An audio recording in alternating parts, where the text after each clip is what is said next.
We've officially launched our brand new Indie Author Bookstore, an online showcase featuring thousands of independently published books by ALLi members, and we built it as a visibility engine with authors in mind.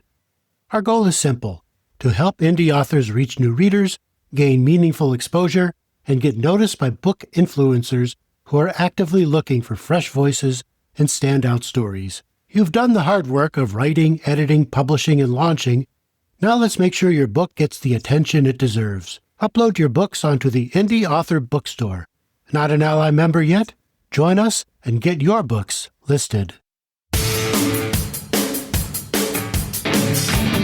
Welcome to Self-Publishing with ALLi from the Alliance of Independent Authors. Discover how you can apply best practices in these first stages of the publishing process to ensure the excellence of your work and its ability to appeal to your target readership. I'm Howard Lovy, and this is the Self-Publishing with ALLi podcast. A bit about me: I'm an author, a developmental editor, and a writing coach at howardlovy.com. And in my editing work, I often see manuscripts at very different stages of readiness. Some are fairly polished, others still need significant work before they're ready, which raises an important question for many authors. How much editing should you try to do yourself before bringing in a professional editor? So today we're talking about self-editing, and it's not a replacement for professional editing, but a stage in the process. What should authors realistically be able to do on their own, and how can learning to self-edit make you a better writer? And that's what we'll explore today. And my guest is Katie Chambers, founder and editor of Beacon Point, an editing and writing services company.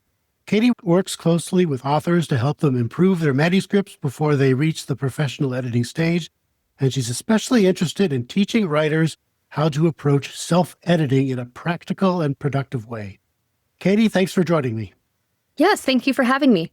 You run Beacon Point, but tell me a little bit first about your background. How did you get into editing, and what led you to launch the service? So I used to be an English teacher, and I thought I was going to be a teacher for life. Like, I was born wanting to be a teacher. I loved it. But it wasn't something I could do with having kids, not do well anyway. I don't know how my colleagues do it, because I taught my students how to write. I really taught my students how to write. And I also taught them how to edit. Really edit, not just like change a word. Like, I feel like in school, the writing process was discussed, but it was like, oh, for the editing stage, nobody graded you or gave you instructions on how to do it. You're just told that that's part of the writing process. And you change a word or two, but I graded them on their ability to edit because I taught them how to do that. So it involved a lot of editing. So I was like, you know what? I love working. I need something I can do, but still be a mom and still be present in my kids' lives. And so I was like, I'm going to give a shot at editing. And I took some training courses to see if I liked it.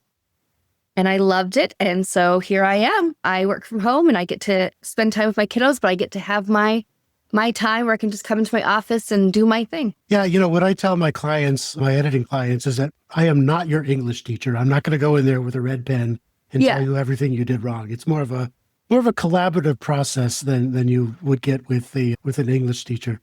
Right. Well, what kind of authors do you typically work with at Beacon Point? Are they mostly first-time authors or experienced? So I work with a lot of first-time authors because that is my specialty, because I don't mind doing the hand-holding. As a previous teacher, I love kind of walking newbie people through the process and really helping them get it. It's a learning curve. So I have tons and tons of resources for the entire process, not just the editing. While editing is the part that I do, I give them resources for all the stages that come after: the formatting, the interior design, the cover design, because it's a learning process and I want to help them through it. Mm-hmm. There's just so much information out there and so much to learn. And I went through it myself, and I just feel like it's easier if you have somebody in your corner to help you through the whole thing. You also teach them how to format or how to pick someone to format it for them? How to pick someone. So I tell them what to look for and what they need. And then I provide vetted service providers for all the steps. I just have this next steps packet that gives them tips on, like, if you're going to DIY it, here's how you DIY it. Here's the steps you absolutely do not want to DIY, and here's why. And here's how you find someone, that's right for you. Yeah. You've gotten the next step for me. Usually after I'm done editing a manuscript, they ask me, okay, what's next? Well, here's where you say goodbye to me. But I should get a series of vetted next steps, who's going to Yeah, decide? I mean, Yeah. I'm not with them through the whole thing, although my inbox is open if they have questions. Some people will come back to me and say, hey, my formatter thinks this. What do you think? But I just kind of help them, guide them to the next steps. I'm not, editing is the only thing they pay me for and the only thing I do. But yeah. So let's talk about self-editing. And I'll admit I cringe a little bit when I hear the term self-editing, since that could put me out of a job. But you use the term self-editing in a very specific way. How do you define it and where does it fit in?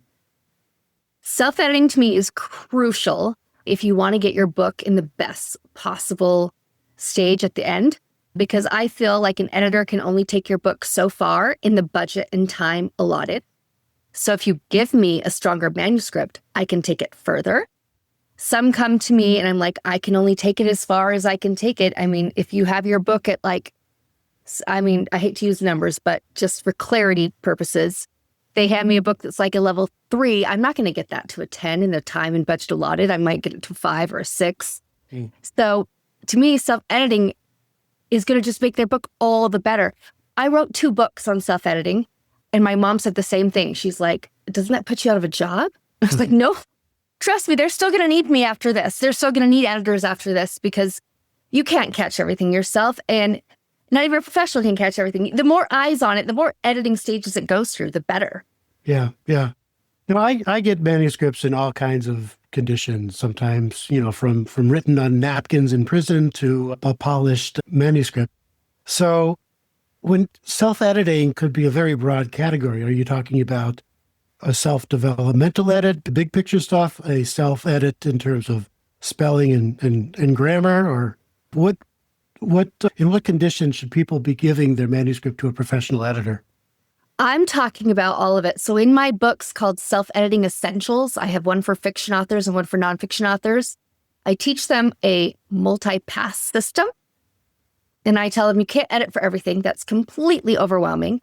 So pick 2 topics in, say, content, if it's nonfiction, or 2 topics in story, if it's fiction, that you feel like you need to work on to strengthen your story or strengthen your content.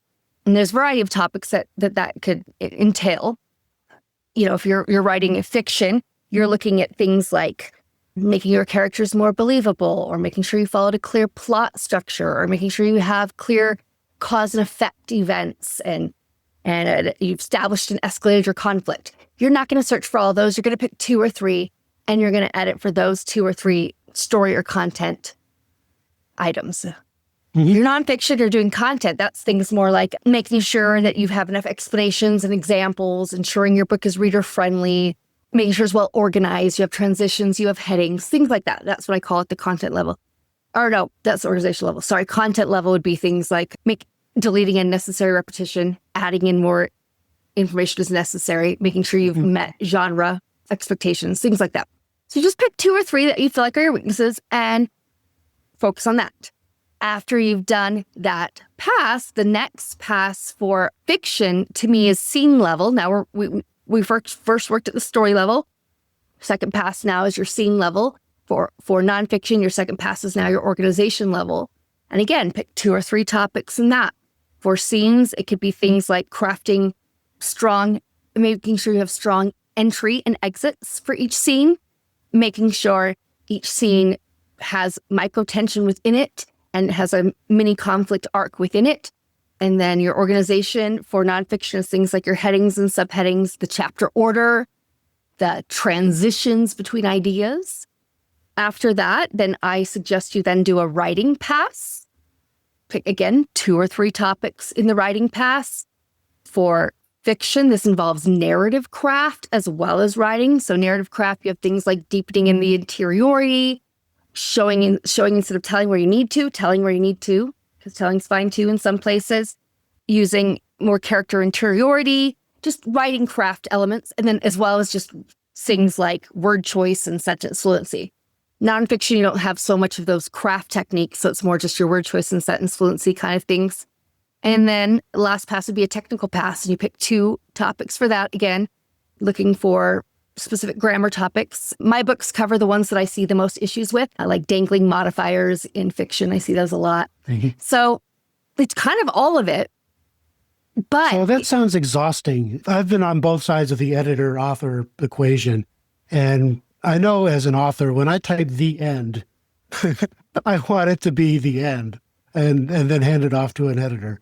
But you're saying, no, wait, there's still more you need to do first. Well, I mean, some of the most famous authors out there have said something to the effect of good writing is rewriting. I could quote like 10 or 12, that have said that has said something to that effect. I know a lot of professional authors who have admitted to writing their manuscript, editing their manuscript 10 times, going through 10 passes. I mean, this is, to me, it's how serious do you want to take your writing? And I get it. I get it that it's daunting and overwhelming. That is actually a big theme in my book about how overwhelming and daunting it can be, and that I'm trying to make it less overwhelming and less daunting and just say, hey, let's just look at one or two things at a time. Now let's breathe in between. And I even say, hey, if all 4 passes overwhelm you, then the most bang for your buck would be doing the story and writing pass for fiction or the content and writing pass for nonfiction. But the idea is just, first of all, they're not putting editors out of a job because you're not going to find everything yourself. You can't see your book from a reader's perspective. You need that outside perspective. But it's going to they're going to hand me their manuscript at a better state. And so I can take it even farther.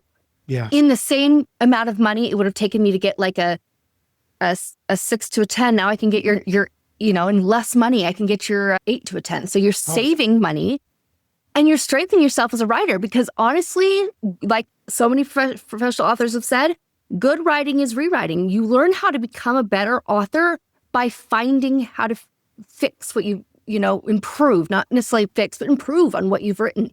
If you never take the time to improve on what you've written, I don't know how you grow. I mean, that's how we learned in school. It was like, okay, write this essay. Now I give you feedback. Now, hopefully the next essay, you incorporate that feedback. Yeah. Right. And this is actually part of what I do as an editor. If I'll hand it back to them and say, let's make this transition better. Yeah. Or let's me too. Make this ending better. So these are things that we would cover anyway. But if you give it to me more polished, then we can deal with your manuscript on a higher level. Yeah, I mean, everything that I listed in my book as a self-editing topic are things I look for as an editor. I'm not, and they're still going to have some, even if they edited for deepening the interiority, I might still find some places to deepen the interiority. But since they've taken time now to do that, maybe there's less of deepen the interiority I need to do so I can focus more on something else. And again, since they only picked 2 topics for each one or whatever, I now still have other topics that they haven't addressed yet. And maybe they were fine and didn't need to address them because not every manuscript obviously needs help with every single topic. But it's just giving me less to look for so I can go deeper in what I do have left. Mm-hmm. Yeah, definitely. And it makes my job a lot more fun when I'm not teaching English 101. Right. So this wouldn't be a talk about writing and editing in 2026 if I didn't also bring up AI. Yes. Which okay. I spent a lot of my time as an editor undoing the damage that AI has done. And it has a tendency to flatten out an author's unique voice. Mm-hmm. But I'm seeing more and more authors use it in the self-editing process. They'll write it and then they'll run it through any one of the chat bots. And what you get is something generic. How do you deal with that? So actually, I kind of address a little bit of that in my books, but I also have a blog article on this too. And I will not edit a book that has been written by AI in wholesale, but I will edit books that have used AI. I feel like the problem isn't so much AI, it's the person using it. You have to know how to use it correctly in order for it to be effective at self-editing. I feel like it can help you self-edit, but only if you actually know how to recognize good writing, only if you have enough knowledge to guide it correctly. And if you don't, if you just say, hey, make this better, then you're going to get those typical AI cadences that I'm constantly editing out. Like I can tell when an author has, written their chapter and then fed that chapter to AI and said, improve it. And now all of a sudden it's AI cadences. Yeah. I can also tell when they totally asked AI just to write the chapter, like they didn't even write it initially. Yeah. But I can't tell when people have yet used it well. So that's the problem. We can only tell when people have used it poorly. And so then we're like, oh, well, it can't do it. But I have had people admit to having used it when I couldn't tell. And I have used it in ways people couldn't tell, because if you prompt it effectively, guide it effectively, know what feedback to use and which one is garbage, then it's just another tool. Yeah, right, exactly. It's nothing more than a spell checker, if you use it properly, and you could ask AI what elements are missing in this scene. But if you ask it to write it for you, then we run into trouble. Right. But if you say something like, okay, I know I need to let's just use deeper interiority because that's in my mind right now because I have a presentation on that coming up. But let's say you self-edited for deeper interiority and you just say, you feed it to AI and say, okay, here's my scene. Do you feel like the interiority is there with the character? Do you see other places that might be needed?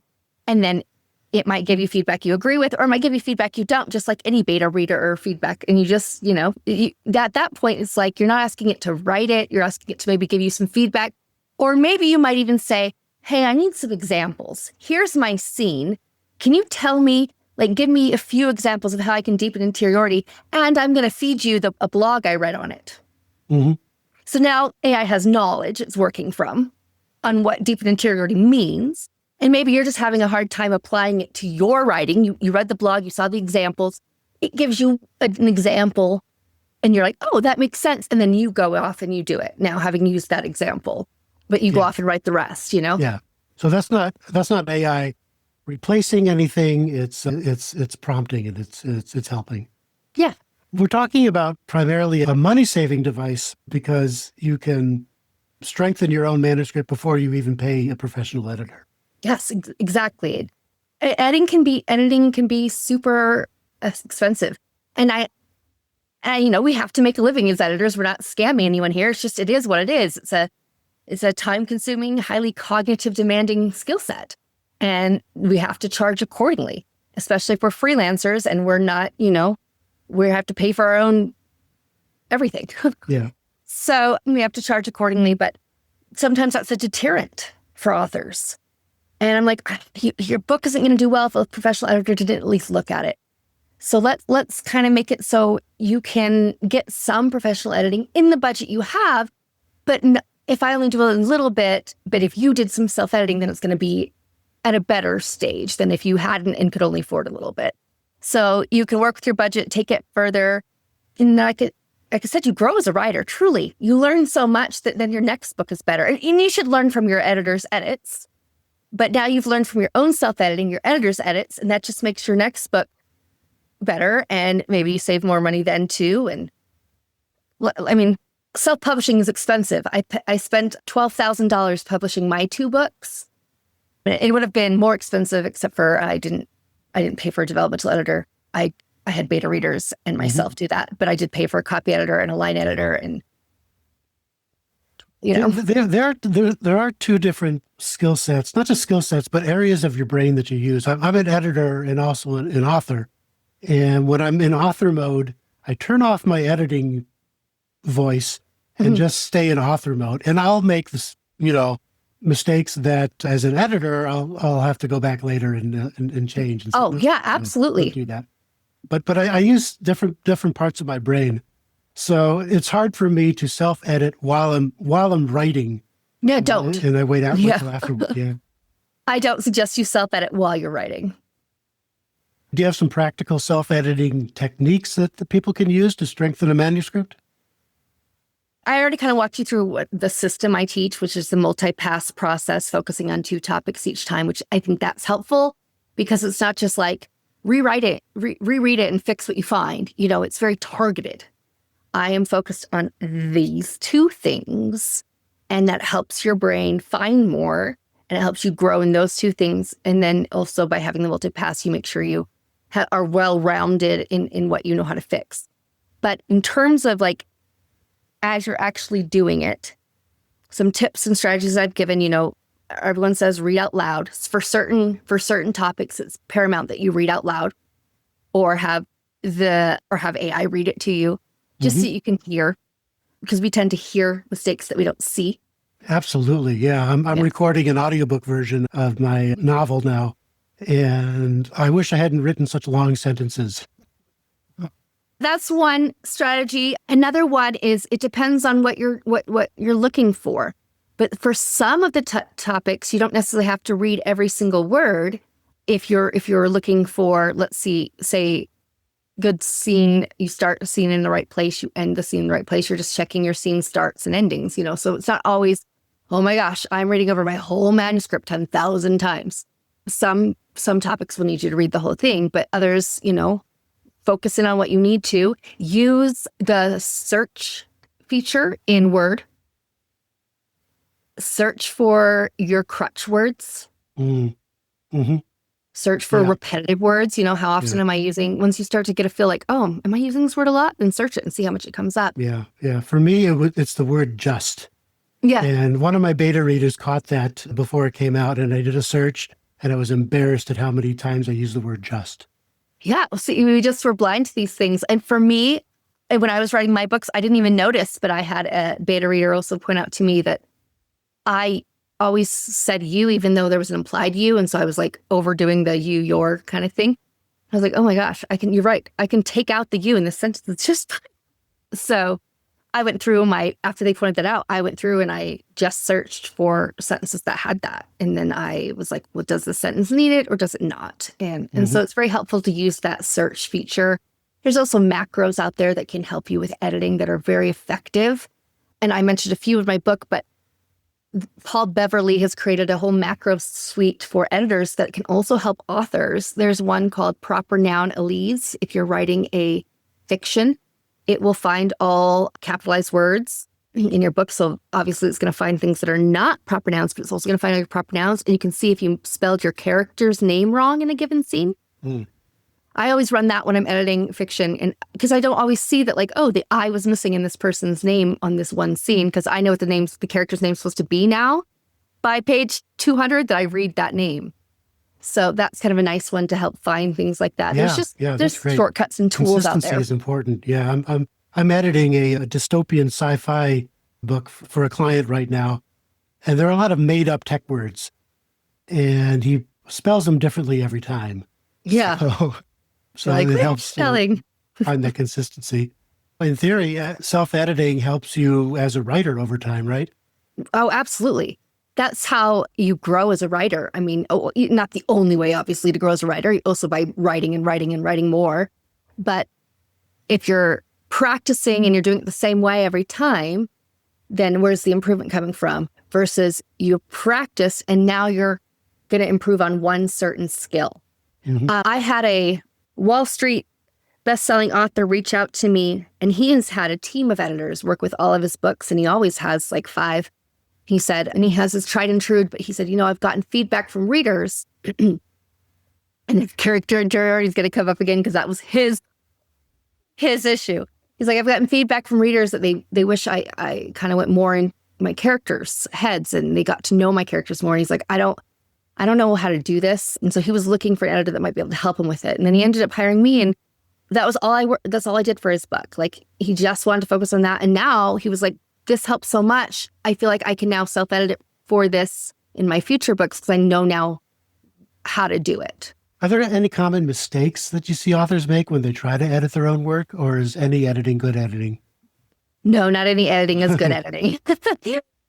I mean, that's why I felt like teachers did in school. We were supposed to edit and no one taught us how. At least I didn't have anyone ever, they were taught us the revision process, but they worked on writing our drafts. And then they were just like, oh, change a word. I edited. And that's not really editing. And I think if you're editing without intention, you're not going to have a good editing session. And by that, I mean, you're focused on exactly what you want to edit for. You're looking for specifics. You're not just, how can I improve this wholesale? Because that's, first of all, it's overwhelming to your brain. And second of all, you don't know what you're looking for, and then you don't find things.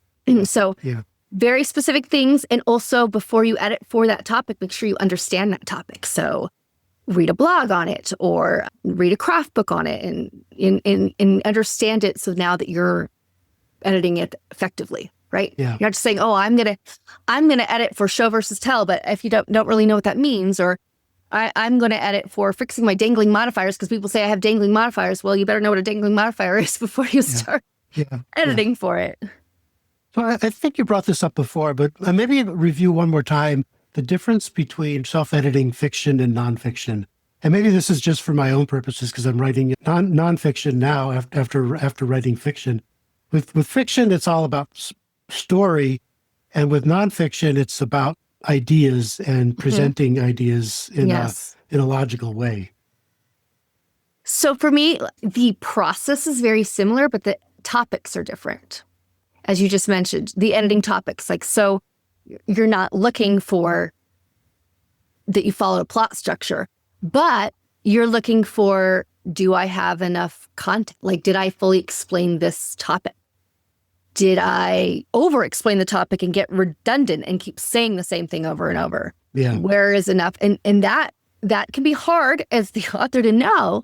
So that you might need a little bit of beta reader feedback to help guide your self-editing. And I talk about this in my book, that part of self-editing is using outside help. It's called self-editing, but because you're not paying a professional, you're the one making the edits and the changes. But getting feedback from others helps guide you in your changes. So, because you can't read your book from a reader's perspective, period. So it helps to have that outside. So with nonfiction, I think it's crucial to make sure your ideas are landing, fully explained. And not go on and on. A big thing that I see with nonfiction is they've done so much research that they give me a notebook dump. Yeah, Everything exactly. I wanted to know about it. And, they're not actually telling a story. Yeah, I actually have a presentation coming up on Wednesday where I'm teaching to ensure your book is reader-friendly. And a big thing I talk about is how to incorporate story into your ideas, because we're wired for story, whether it's nonfiction or not. We learn through story. So how to incorporate more story in your nonfiction. And it's not, obviously it's not story where you're going to need to do narrative craft techniques and write full out fledged scenes, unless it's creative nonfiction. But just the idea of putting in little anecdotes and little stories that keep the thing engaging, and also to have a theme. What are you trying to get out with your book? Don't tell me everything you know on your subject. Mm-hmm. What do you mainly want me to know? What's the main theme that you want your reader to walk away from? And let's make sure that theme thread is throughout. So there are elements of fiction that come into nonfiction. They're just done in a different way. Right, exactly, yeah. And presenting that theme is a form of storytelling. Yes, absolutely. Yeah, I think I see that a lot with nonfiction, is a lot of redundancy. They'll repeat themselves a lot. I feel like I cut a lot when I read. They're like, we already learned this topic, but now we're learning it again and again and again. That, and then also it's opposite problems. So it's weird that I see it all the time, both manuscript, but redundancy and then not explaining enough. So they feel like opposite topics. I feel like almost every author has some redundancies in there, and then a topic where they felt like they explained enough, but they get it. Mm-hmm. An outside person's like, huh? Yeah. There's often a disconnect between what you think you're saying and what is actually coming across to the reader. Yes, exactly. Yeah. Well, this has been fascinating, Katie. Tell me how people can find you on the internet. So my company is Beacon Point. The URL is Beacon Point Services, because Beacon Point was taken .org. Mm-hmm. And then I have my 2 books, Self-Editing Essentials for Fiction and Self-Editing Essentials for Nonfiction. They are on Amazon right now, but the ebooks are, but I'm working on the paperbacks right now. And I'm launching version 2 because I actually went back and added some more examples. So that's coming soon. But yeah. I'll include links to all those things in our show notes that'll accompany this podcast. Perfect. Well, thank you, Katie. This has been fascinating, and I'm no longer in fear of losing my job as a book editor. No, you're secure. I'm secure, yes. Well, thank you so much, Katie. I appreciate you appearing on the show. Absolutely. Thank you for having me. Thank you. Bye. This program is produced by the Alliance of Independent Authors. Find author advice, tips, and tools at our Self-Publishing Advice Center, selfpublishingadvice.org. And if you haven't already, we invite you to join our organization and become a self-publishing ally. You can do that at allianceindependentauthors.org.